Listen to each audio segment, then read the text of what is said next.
What's up, man media family? Welcome back to the channel and welcome back to yet another episode of Rebuilding a JDM Legend. This episode, we're just gonna finalize the fuel tank. We're gonna close everything, we're gonna do everything, but before, let me tell you guys, thank you for your support. It's been we've had great interaction with our followers, with our subscribers for the first couple of episodes. But guys, I need you to do this. Stop what you're doing right now. Go and hit the subscribe button. This is a very good build. Remember, this is going to be a giveaway vehicle for one of our subscribers, so it's to your best interest that you subscribe. We're going to announce it here. We've already announced the giveaway for the BMW E46 M3, which was our personal car, actually my personal car.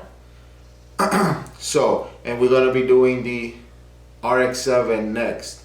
So, on to the video, guys.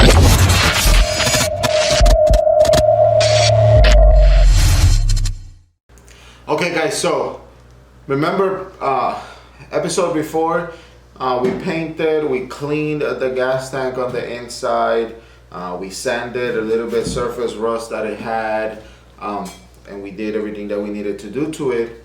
We had already done the feed line and the return line.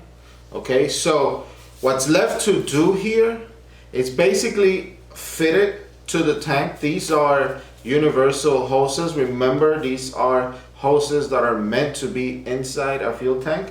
So we gotta cut them to size.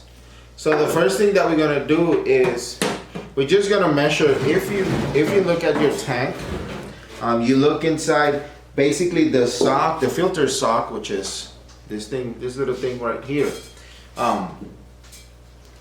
It's gonna be in the bottom of the tank, you know, laying just like that of course in the bottom of the tank, so it could pick up most of the, you know, all of the gas. Now these tanks, as you guys know, well, not the tank, basically the fuel pickup system that the RX7s had, the fuel sock sat vertical. Okay, so whenever you were doing right hand and left hand turns, you will run into issues of fuel starvation. That, even though RX7 guys, basically, you know, RX7 guys were basically, you know, they complain a lot about that. It's an easy fix. Holley actually sells I think they call it a masterpiece sock or something like that. It's a sock system that lays in the bottom of the tank, and it's huge. It comes, there's several variations for your fuel cell or your fuel tank. There's a cross one that basically is what a lot of people are using. I find it an overkill. It's like $217 when you could do the same thing, and these are factory ones for other vehicles for like 12 bucks. So first thing we're gonna do is measure. And if you look inside your tank, you're gonna see the groove where the sock actually goes.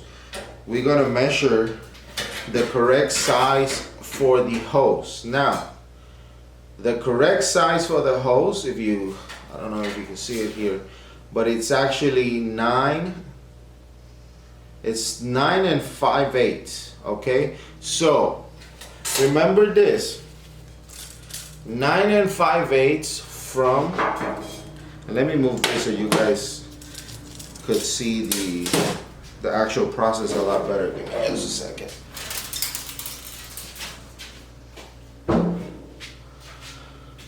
So going back to what we were doing, it's 9 and 5/8, and this is the pickup line from the top of the fuel pickup cover. So we're gonna mark 9 and 5/8. A lot of people will question why I do 9 and 5/8 and don't take into consideration that there is going to be a 90-degree elbow on the bottom is because I like to use, remember, this is not a solid brass line, or this is not a aluminum piping. It's basically rubber. So technically, when it's sitting in the fuel cell, you know, it might move a little bit. So I like to cut it so it will go straight into the bottom of the tank. And then when I put my 90-degree elbow, that 90-degree elbow is gonna make a little pressure and keep the shock system there. Okay, so very simple. We want to cut 9 5/8. Okay, and it doesn't matter if you cut a little bit more. It's easier to trim than to overcut. Remember this always. It's easier to trim than try to cut the first time and damage your part. Have to spend another, I don't remember how much this was, $30 on you know, one hose. So 9 5/8, we're just gonna mark it.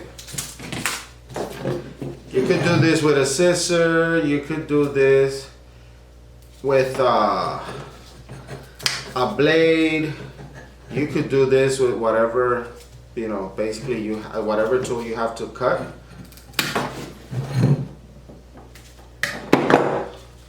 So this is basically how it's gonna look like after you cut. Then, and I was testing this here, so you want to do your 90-degree. You want to put it right there. Remember, take a look at this.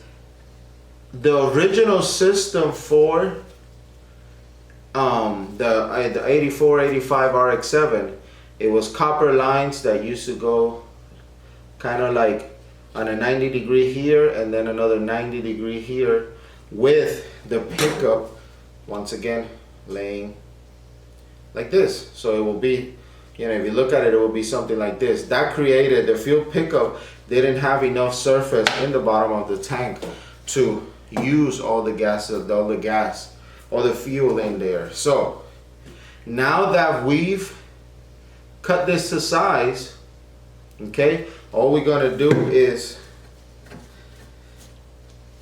cut another piece.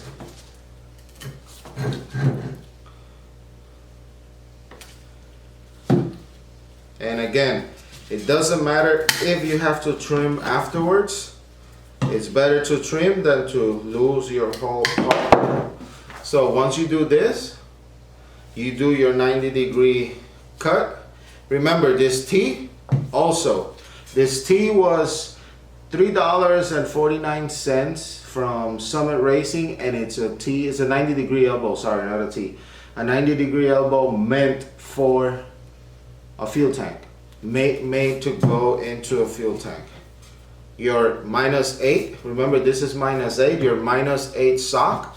And this one, it's a little bit hard to put completely in. So I've already put some some laundry detergent on it, just so it will slide better. And this is how it's gonna look. Okay, so let's measure this. Make sure we don't have to trim a little bit. I know I cut a little bit longer, so let's bring the gas tank back.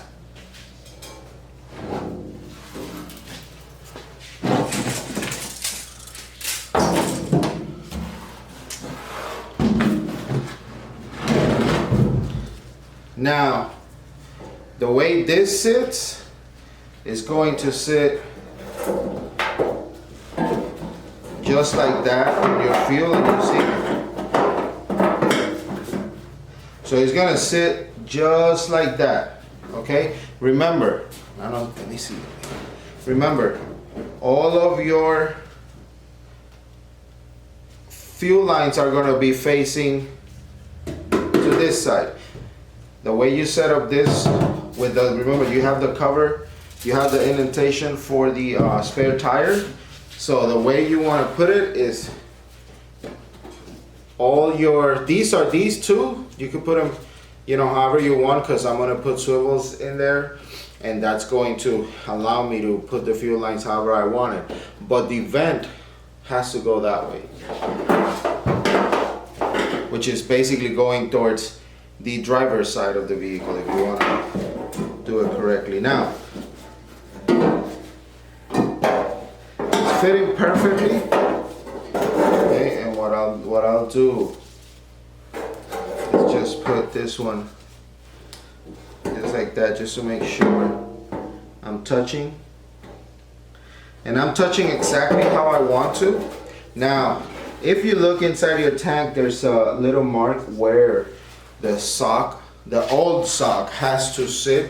Of course, remember the other one was facing this way. You want to get it as close to that because that's going to be the deepest part of your fuel tank. Okay, got that? Now, the return.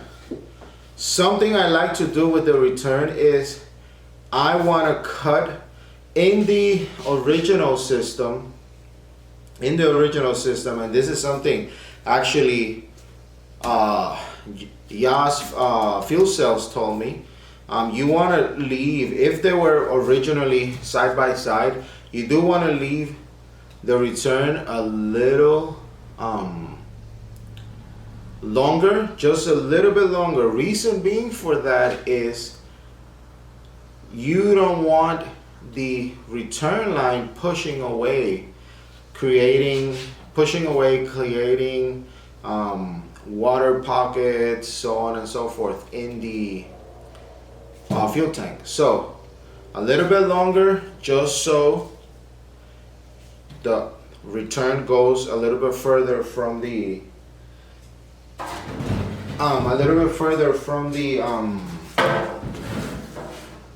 oh, I lose my, oh, there you go, a little bit further from the pickup.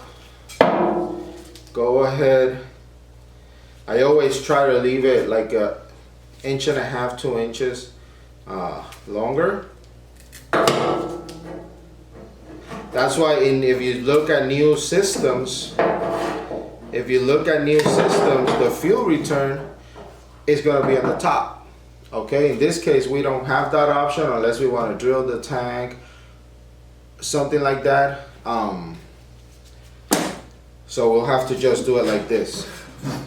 So now that you do this, you're going to measure again.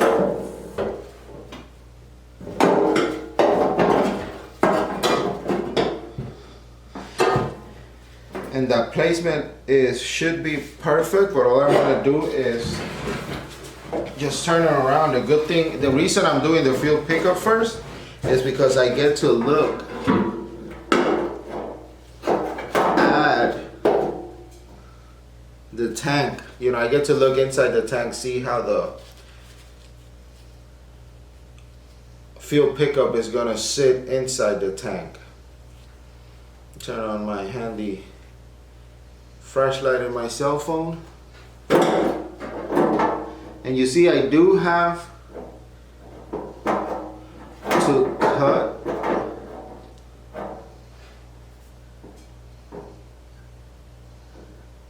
just a tad, okay? I actually gotta cut them both just a tad.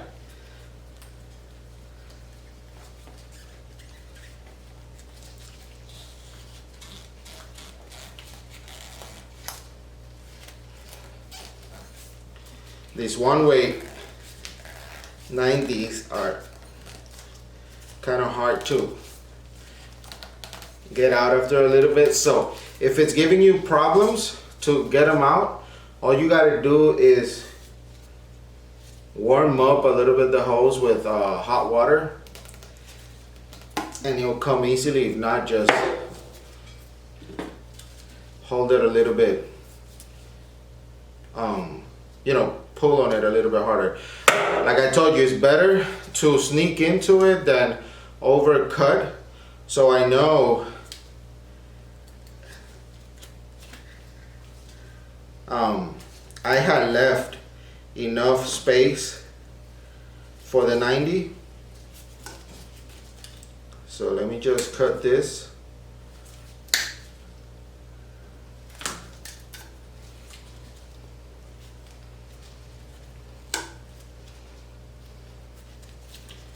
And when you're cutting, try to cut as straight as possible. That way you don't have any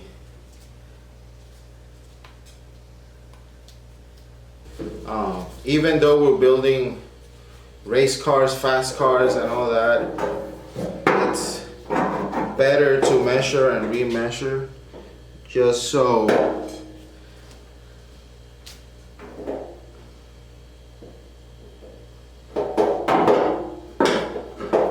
and that came out beautiful. I'm gonna try to, let me see if I could take a picture so I could show it on the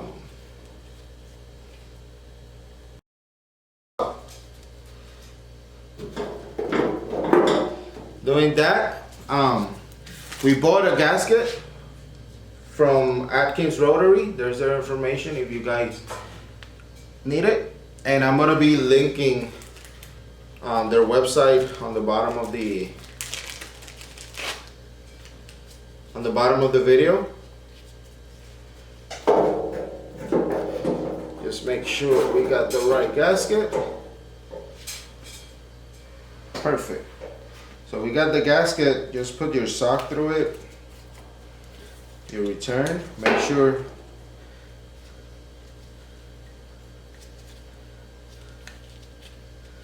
everything fits. Make sure everything's clean, guys. I cleaned all this before actually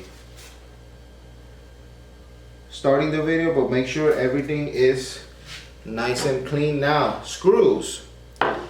I was building the gas tank completely new. I wanted to have everything new. Screws. These, you could, Atkins Rotary will sell you a kit. Well, they will sell you the kit. They will charge you for per screw, and I think it's somewhere around like $2 a screw. I was definitely not going to pay that. So just so you know the tread and the length and all that, the screw is an M4 0.7 times 8 millimeters. So M4 times 7, M4 0.7 times 8 millimeters. You get these at your local hardware store. I got mine at Home Depot or Lowe's. They were like 69 cents a pack. You need 12 screws, 6 for the return, 6 for the fuel pickup, and 6 for the fuel level meter. So basically this is what you're going to be doing, just the 6 new screws, getting it all nice and neat. Don't tighten them completely till you're fully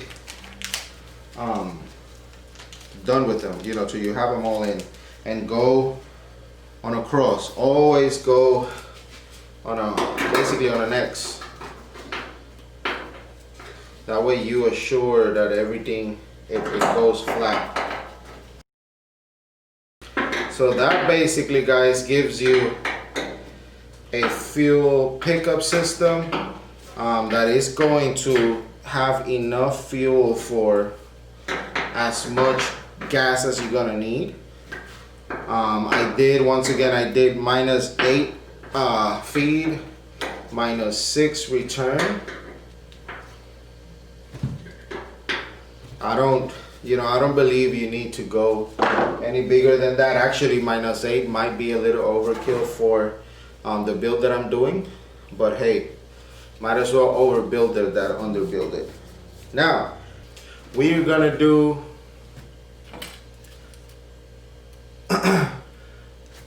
the fuel level indicator.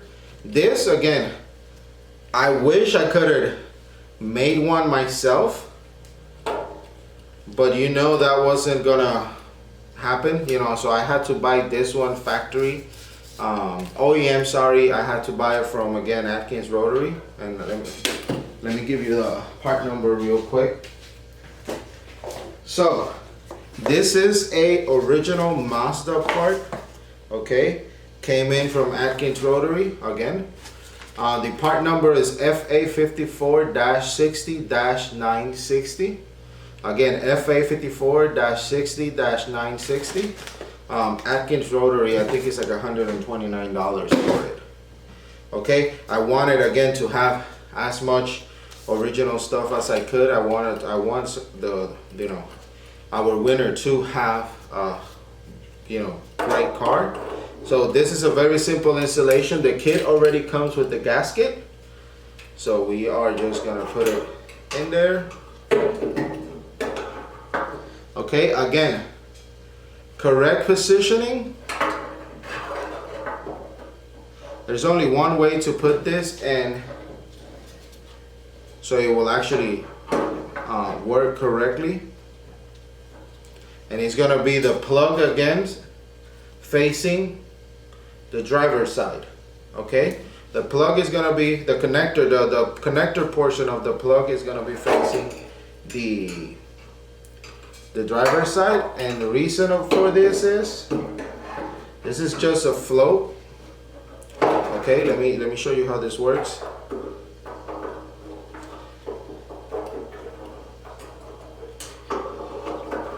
So this is a float. It's sitting just like that. So it goes up and down, and this is what's gonna tell you the indication for the gas. So basically you're gonna align, of course, the holes, how it goes. Again, it's the same screw. So again, M4 0.7 by 8. You need another 6 screws.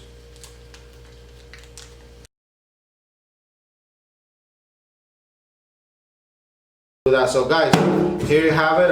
Now this is a full-blown gas tank, workable gas tank.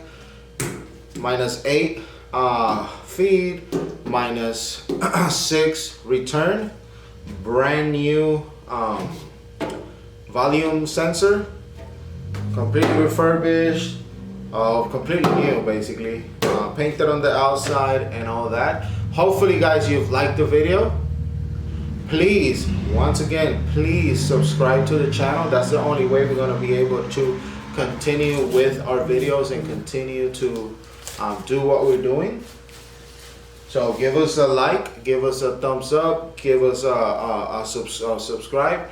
Man Media TV, Instagram, Facebook, and YouTube. Thank you guys. Next episode, we're going to be working with this little baby out here. We're going to be doing rear disc brake conversion on the GS RX7. Thank you guys.